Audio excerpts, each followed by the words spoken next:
انواع عضلات اصلی پا رو می‌خوایم با هم باهاش آشنا بشیم. این عضله که از بالا به پایین در رون ما کشته شده بهش میگن عضله چهار سر ران. میریم به عضلات مهم ما. از پشت میشه عضله سورینی یا عضله لگن پایینتر، عضله همسترینگ. پس هر جا داریم همسترینگ رو اسمش رو میاریم داریم این عضله رو نام میبریم. میریم پایینتر میشه عضله دوقلو پا. آشنایی با عضلات بدن. ممنونم ازت. حرکاتی که ما داریم انجام میدیم همه عضلات پا رو تقویت میکنه.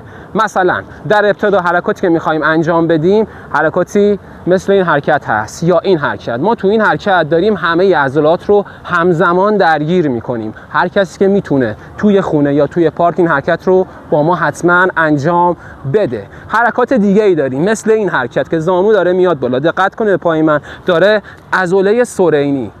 عضله سورینی همون عضله باسن یا لگن هست، کشیده میشه.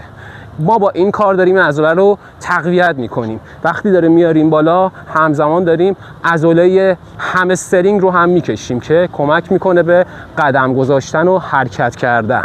حرکت داریم عضلات سورینی رو یا عضله لگن و باسن رو درگیر میکنیم و در ادامهش وقتی داریم پا رو میاریم بالا داریم همسترینگ رو هم تقویت میکنیم. خب عضله سورینی یا عضله لگن و باسن کار خیلی مهمی داره. مثلا نیمتنه بالا رو وزنش داره تحمل میکنه. کسایی که کمر درد دارن حتما لازمه که عضلات سورینی رو تقویت بکنه. توی راه رفتن عضله‌ای که داره درگیر میشه عضله همسترینگ هست. همسترینگ عضله‌ای است که از زیر باسن میره تا بالای زانو.